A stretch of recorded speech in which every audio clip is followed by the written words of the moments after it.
Good Lord, look. Still finding cut off slivers of rubberized cobblestone mat. It's 2 weeks later, still finding it. Anyway, what ho everybody, Ian here. We are carrying on with some Bontofts work, and as you know, last time we were putting the weeds in on the underneath the loading dock there, and well, that's turned out pretty well. Really pleased with the way that has worked. So now, for a bit of a change of pace, I'm going to finish off the folding cab. I'm going to finish off the folding cab Clayton. So I actually had to go back and look at the video I made in February of this year, 2020-25, if you're going to be looking for next year.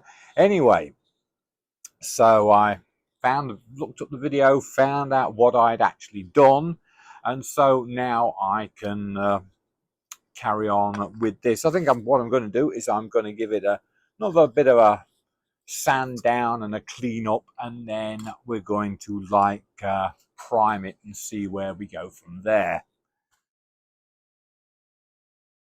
So here we are, just test fit most of the parts of the folding cab Clayton, and it looks really good in British racing green, doesn't it?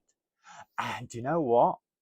I'm looking at this right now and thinking it would be a bit of fun, for a bit of a joke, to have some white go faster stripes on it, just like my my MGB, which has a couple of white stripes on the bonnet. And it's also nice that I now have locomotives in 4 different colours. I've got green, I've got blue for the Byerley Sewage Works, I've got red for Huddy, and yellow for the motor rail. So easy to identify in a hurry. So yeah, so we will now get this baby assembled, painted, and running. So get to work on that.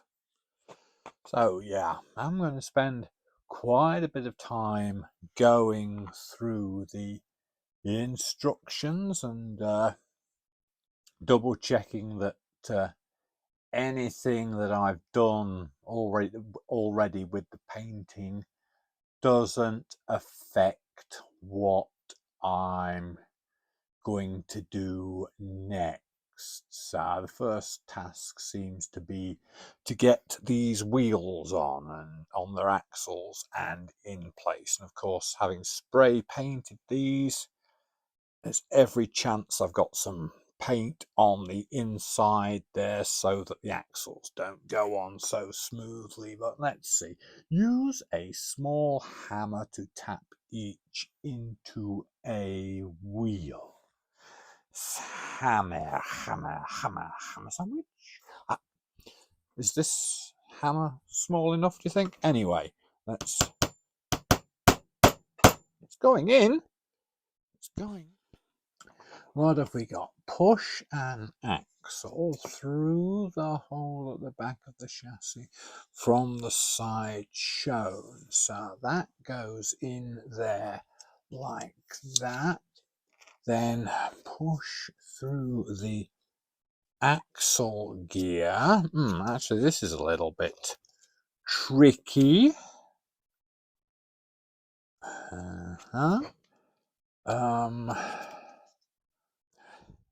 Trying to give you a good view of what has gone on here. You can see that I have the wheel on the axle, and then there's this drive gear that's going to mesh with a gear from the motor, which is going to go in there. We had to push the axle in one side of the frame, then we had to put this gear onto the axle and then push it through the other side of the frame, which was a little bit awkward to get into this area here. This is an example of how well Chris works on the design of his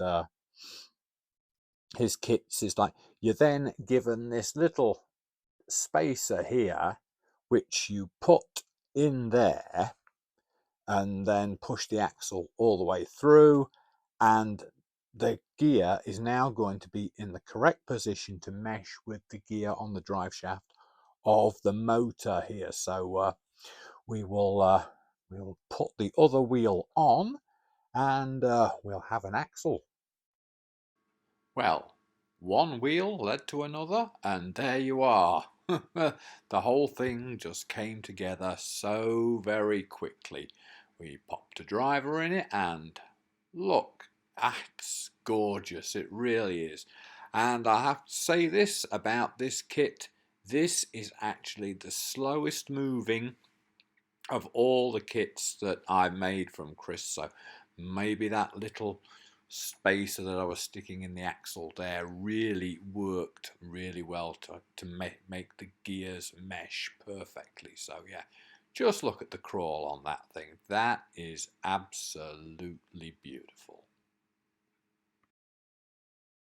There you go. What do you think? I mean, I really like the white stripe on the battery box and carried round to the back of the cab frame there. I think that's pretty good. I mean, I really like it. I think it's just a little bit different to having a plain coloured locomotive. I really like the green too. So yeah, what I think I want to do is weather it now. And another thing, I'm thinking that I'm going to number it, but I'm going to number it with a difference. We will have, I don't know, let's say maybe the number 9 on the bodywork, or 8 or something. And then on the battery box, we will have a different number 2 or something. Or maybe I'll have 6 on one and 9 on the other. And just to emphasize the fact that battery boxes on these locomotives are like changed out regularly, and very rarely does the right battery box end up on the locomotives. So anyway, I was thinking about this numbering for the for this locomotive, and carry on the motor racing analogy comparison even further. You know how classic motor racing cars had their numbers were always like on a white circle on the body of the car. I thought, well, I could do that here. We could have the number on a white circle, just to carry the idea of the motor racing crossover along a bit further, because I do like my classic motor racing. I'm a member of the Goodwood Road Racing Club, and go to the Goodwood Revival Historic Motor Racing meeting quite often. It's always a holiday treat. Whenever we go to the UK, we always try to go at that sort of time. Not going at that time this year, but we'll talk about the reason for going to the UK in a video nearer the date. So yeah, race car decals for the numbers for the locomotive. I like that idea.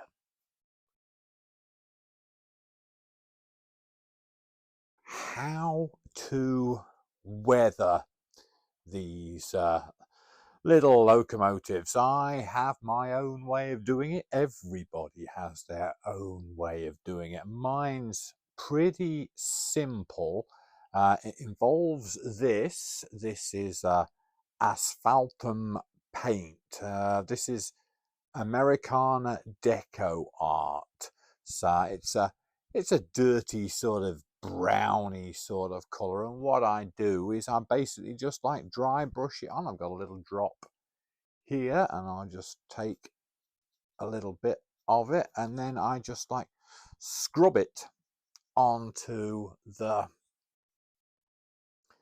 bodywork and onto the locomotive. And what it does is it kills that plasticky sheen that we have on the kit, and that just killing that sheen makes a big difference. And honestly, if you wanted to, you could just stop there, and frequently I do. So but I'm just scrubbing this on.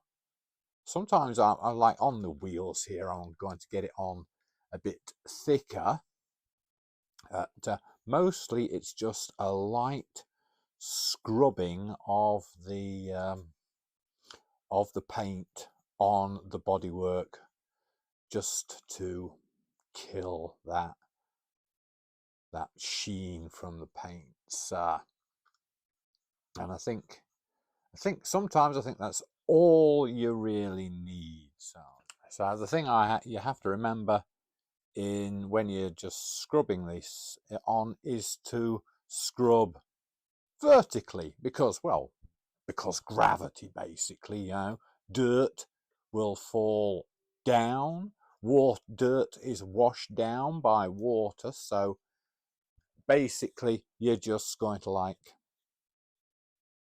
scrub in a downward motion. I mean, I think if we compare the clean side of the battery box with the dirty side of the battery box, you can see that, yeah, you don't need much more than this.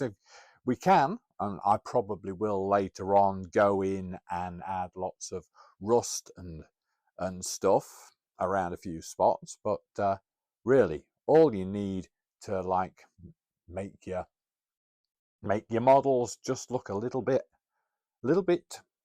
worn, a little bit used, is just scrub them with this asphaltum paint.